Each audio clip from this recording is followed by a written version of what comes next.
Lämpimästi tervetuloa Raamattu-vartti-ohjelman pariin. Tässä näin kesällä niin saatiin juuri tuo galattalaiskirje käytyä ja nyt ollaan efesolaiskirjettä sitten aloittamassa ja siellä ensimmäisessä luvussa tosiaan. Ja hienoa, että täällä tänään Juhane Kapiainen. Kiitoksia. Joo. Tervetuloa tosiaan ja taas edetään näin tänään, että Juhane lukee tuon Raamatun tekstin ja sitten syvennytään siihen vähän tarkemmin. Paavali, Jumalan tahdosta Kristuksen Jeesuksen apostoli, Efesossa oleville, pyhille ja uskoville Kristuksessa Jeesuksessa. Armo teille ja rauha Jumalalta, meidän Isältämme ja Herralta Jeesukselta Kristukselta. Ylistetty olkoon meidän Herramme Jeesuksen Kristuksen Jumala ja Isä, joka on siunannut meitä taivaallisissa kaikella hengellisellä siunauksella Kristuksessa. Niin kuin hän ennen maailman perustamista oli hänessä valinnut meidät olemaan pyhät ja nuhteettomat hänen edessään rakkaudessa. Edeltäpäin määräten meidät lapseuteen, hänen yhteyteensä Jeesuksen Kristuksen kautta, hänen oman tahtonsa mielisuosion mukaan. Sen armonsa kirkkauden kiitokseksi, minkä hän on lahjoittanut meille siinä rakastetussa, jossa meillä on lunastus hänen verensä kautta. Rikkomusten anteeksi saaminen hänen armonsa rikkauden mukaan. Tätä armoa hän on ylenpalttisesti antanut meille kaikkinaiseksi viisaudeksi ja ymmärrykseksi, tehdä meille tiettäväksi sen tahtonsa salaisuuden, että hän päätöksensä mukaan, jonka hän oli nähnyt hyväksi itsessään tehdä, siitä armotaloudesta, minkä hän aikojen täyttyessä aikoi toteuttaa, oli yhdistävä Kristuksessa yhdeksi kaikki, mitä on taivaissa ja mitä on maan päällä. Hänessä me myös olemme saaneet perintöosan, ollen siihen edellä määrätyt hänen aivoituksensa mukaan, hänen, joka vaikuttaa kaikki oman tahtonsa päättämän mukaan, että me olisimme hänen kirkkautensa kiitokseksi, me jotka jo edeltä olimme panneet toivomme Kristukseen. Hänessä on teihinkin, sitten kuin olitte kuulleet totuuden sanan, pelastuksemme evankeliumin, uskoviksi tultuanne pantu luvatun pyhän hengen sinetti. Sen, joka on meidän perintömme vakuutena, hänen omaisuutensa lunastamiseksi, hänen kirkkautensa kiitokseksi. Sen tähden, kun kuulin siitä uskosta, joka teillä on Herrassa Jeesuksessa, ja teidän rakkaudestanne kaikkia pyhiä kohtaan, en minäkään lakkaa kiittämästä teidän tähtenne, kun muistelen teitä rukouksissani. Anoen, että meidän Herramme Jeesuksen Kristuksen Jumala, kirkkauden Isä, antaisi teille viisauden ja ilmestyksen hengen hänen tuntemisessaan, ja valaisisi teidän sydämenne silmät, että tietäisitte, mikä on se toivo, johon hän on teidät kutsunut, kuinka suuri hänen perintönsä kirkkaus hänen pyhissään, ja mikä hänen voimansa ylenpalttinen suuruus meitä kohtaan, jotka uskomme.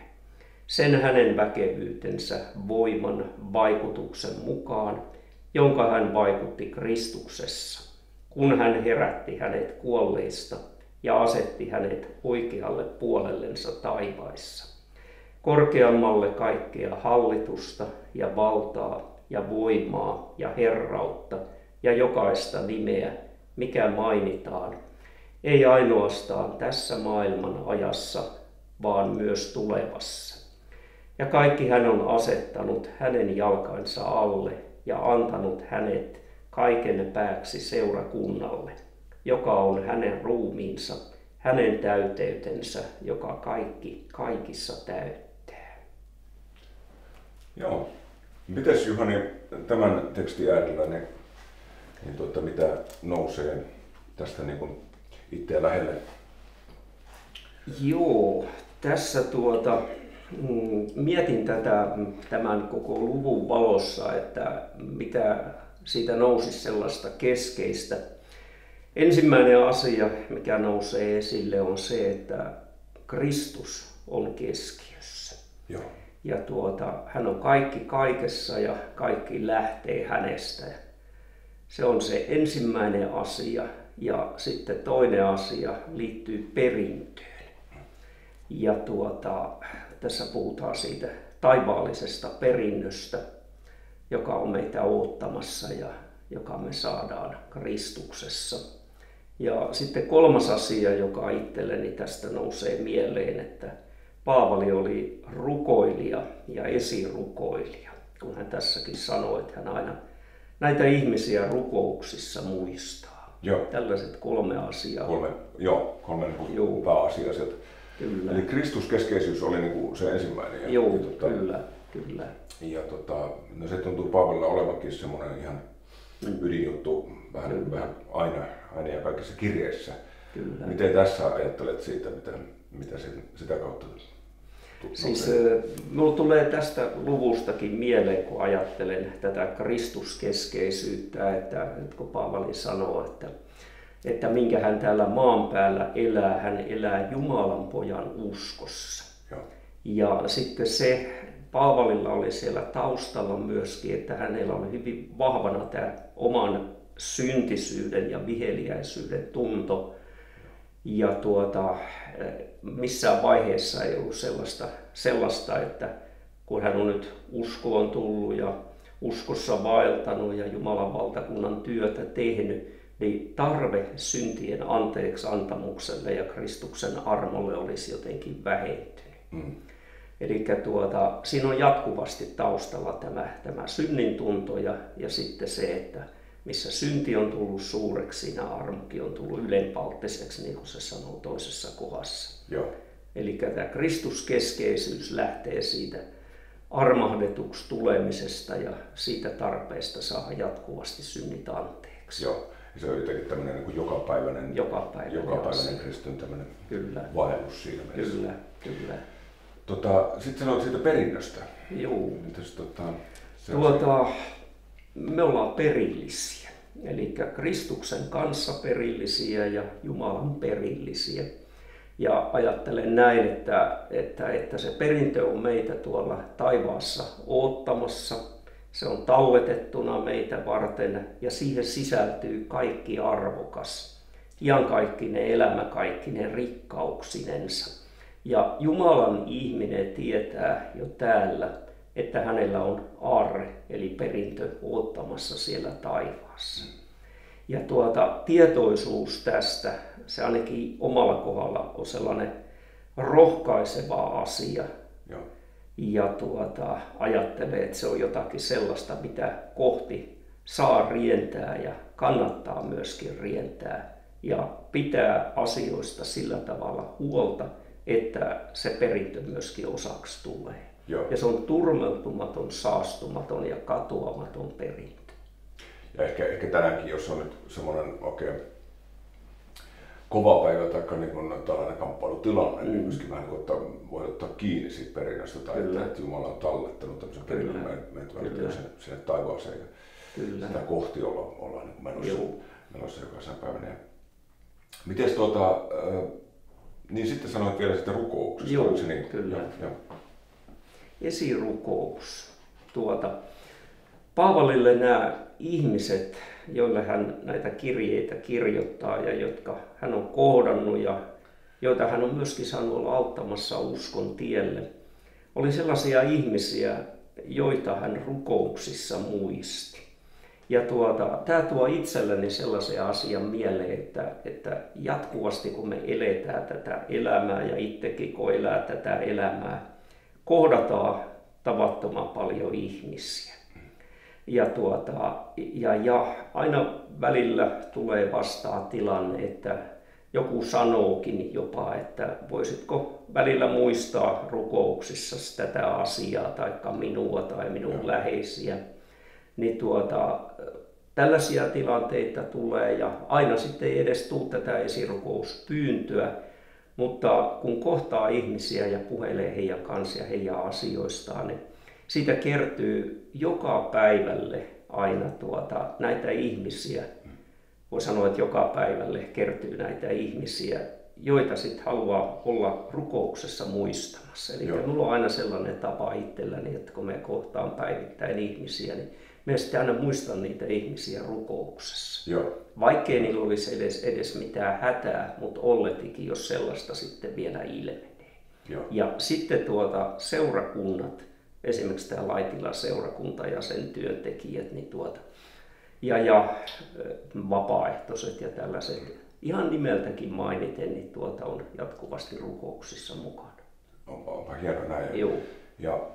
Ja tässä haluaisin myöskin sitten vielä kiittää siitä, että moni on tosiaan niin lähettänyt myös noita esirukouspyyntöjä sitten joko tuonne rukouspiireihin tai sitten myöskin ihan Jumalan palveluksen että siellä rukoillaan niiden puolesta. Niin tämä on tosiaan hienoa, että tämmöistä rohkaistumista tapahtunut ja niin edelleenkin niin, että jos on jotakin, niin lähettäkää ihmeessä. Me kaikki halutaan tietysti toinen toisiamme kantaa rukouksessa. Tosi tärkeä, hieno asia. Joo, upeasti nuo 3 pointtia tuolta tosiaan löytyi. Ja onko vielä jotakin semmoista ehkä tähän kesään tai loppuun, mitä haluaisit niin vetää yhteen? Mä haluaisin vielä yhden asian sanoa. Siis kun mä ajattelen tässä nyt sitä työtä, mitä esimerkiksi Pyhämaassa tein ja se, että mikä merkitys oli sillä, että ihmiset rukoili puolesta. Joo. Sen koki siunauksena omassa elämässä. Mä todella toivon, että ihmiset, seurakuntalaiset rukoilee myöskin Laitilan seurakunnan ja sen työntekijöiden puolesta. Se ei ole turhaa, sillä on iso merkitys. Mutta sitten kysyt kesästä.